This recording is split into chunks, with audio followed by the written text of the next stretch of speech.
Halo semuanya, welcome to Daily Outlook ya untuk market gold dan juga DJ ya teman-teman. Dan congrats juga buat teman-teman yang ngambil action dari Daily Outlook kemarin ya. Karena kenapa?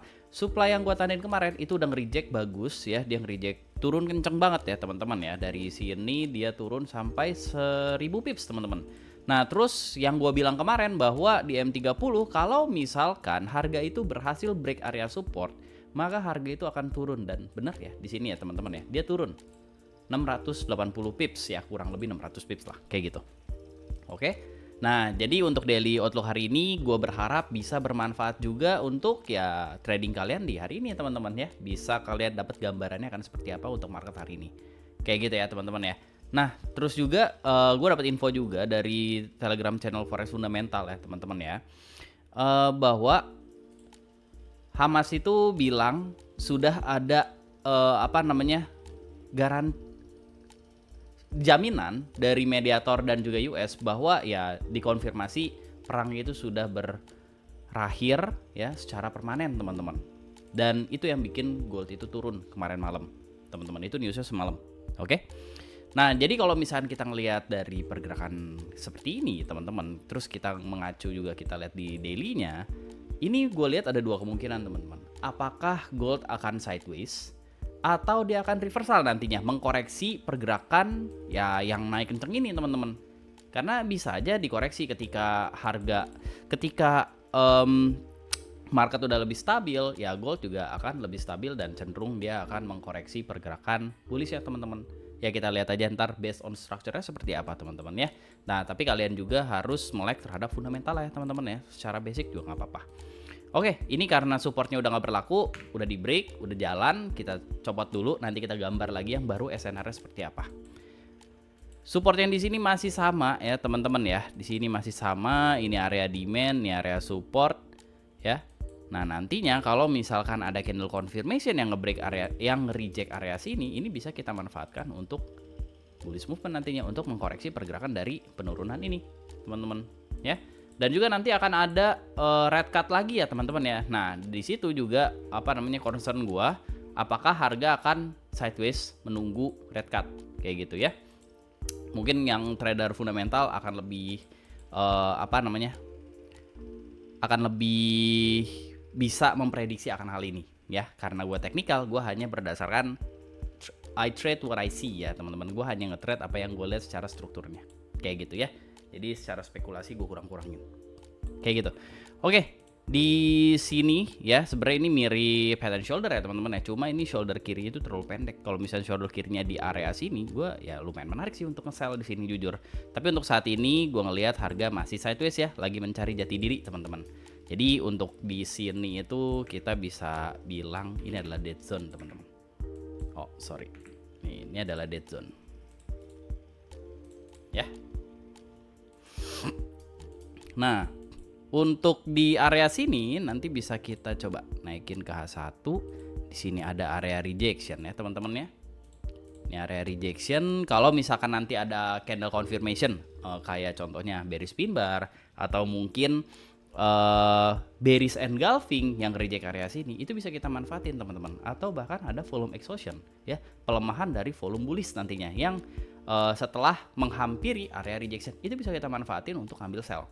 Kayak gitu, karena menurut gua harga itu masih ada potensi untuk turun sampai ke area support sini, ke area demand ini masih ada potensi gitu, karena di sini kita masih ada fresh demand dan ya ini sangat berpotensi sekali untuk harga itu dia turun ke area sini. Kalau misalkan gold itu dia berhasil break M30, kalau nggak H1 nih, area support H1, kalau nggak supportnya M30, gua akan lebih tertarik untuk mencari sell sih sebenarnya. Kalau misalnya kayak gitu ya. Kalau misalnya dia berhasil break support lagi, nah gue akan shifting untuk fokusnya cari sell. Buat sekarang, sell or buy itu masih sama-sama 50-50 menurut gue. Tergantung struktur mana nih yang paling bagus. Ya. Nah untuk menilai struktur yang paling bagus itu seperti apa, kita lihat dari areanya teman-teman. Kalau terbentuk di tengah-tengah sini, ya ini kurang bagus. Kalau misalkan terbentuk supply di sini, ya kurang bagus gitu, karena ini masih di tengah-tengah. Kalau misalnya terbentuk demand di area sini, ya ini adalah area yang bagus dan bisa kita manfaatin untuk sampai ke area supply sini, karena supply ini masih fresh nih teman-teman.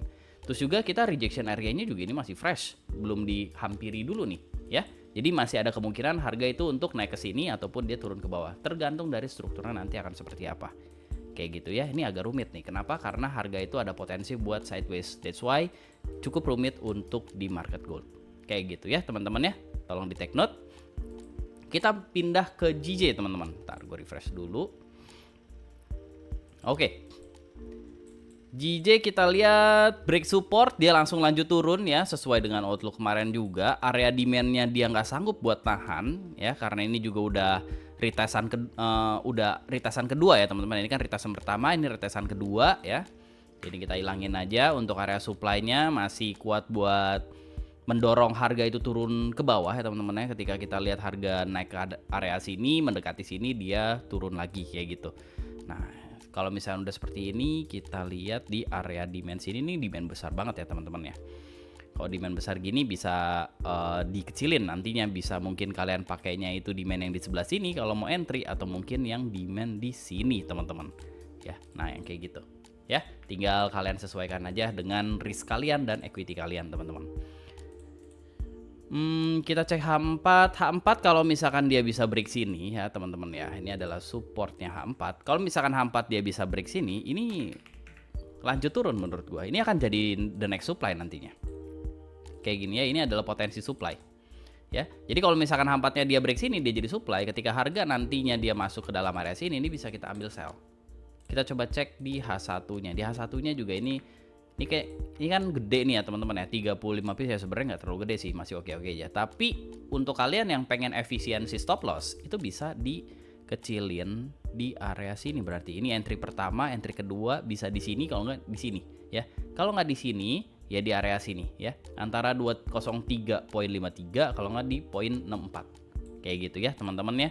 Tapi ya once H4-nya itu di break supportnya, ya ini menurut gua bisa lanjut turun. Kayak gitu teman-teman. Karena di sini juga kalau misalnya kita lihat di sini tuh udah nge-reject area supportnya, support become resistance ya, SBR teman-teman. Kayak gitu. Nah, ini kita ganti. Ini sebentar. Ini kita hapus ya karena udah nggak berlaku teman-teman. Nah ini kita ganti di situ. Nah, ini support H4. Potensi new supply. Kayak gitu ya. Oke. Nah, kita udah dapat kayak gini. Nah, kalau misalkan H1-nya dia ternyata nggak break situ, tapi H1-nya nantinya break sini, ya teman-teman. Nah, ini ada kemungkinan buat harga bisa coba mengkoreksi pergerakan ya ranging nantinya. Ya, teman-teman. Karena ya ada potensi ranging juga untuk di gold ya, karena hari ini masih hari Jumat ya teman-teman. Jumat biasanya banyak anomali, banyak manipulasi gitu. Jadi bisa aja dia after breakout, dia fake breakout, ntar habis fake breakout dia fake breakout lagi. Kayak gitu ya, teman-teman. Tapi gua nggak rekomendasi untuk ambil buy di sini. Gua akan rekomendasi untuk nungguin H4-nya dia bikin new supply. Kenapa? Karena sejalan dengan view kita untuk harga itu ngejar area gap. Kayak gitu ya, teman-teman ya. Oke. Di sini ada resistance, ini bisa kita abaikan aja. Kita fokusnya untuk kalau ngelihat ada kesempatan untuk cari sell, kita bisa ambil sell. Kalau misalkan ada kesempatan buy, ya ini kan back to the range ya. Gua nggak begitu rekomend, walaupun ya tetap akan bisa dicoba ya teman-teman ya. Tapi gua nggak begitu rekomend sih untuk BJJ karena cukup rawan harga naik ke atas, fake breakout, dia turun lagi kayak gitu. Ya.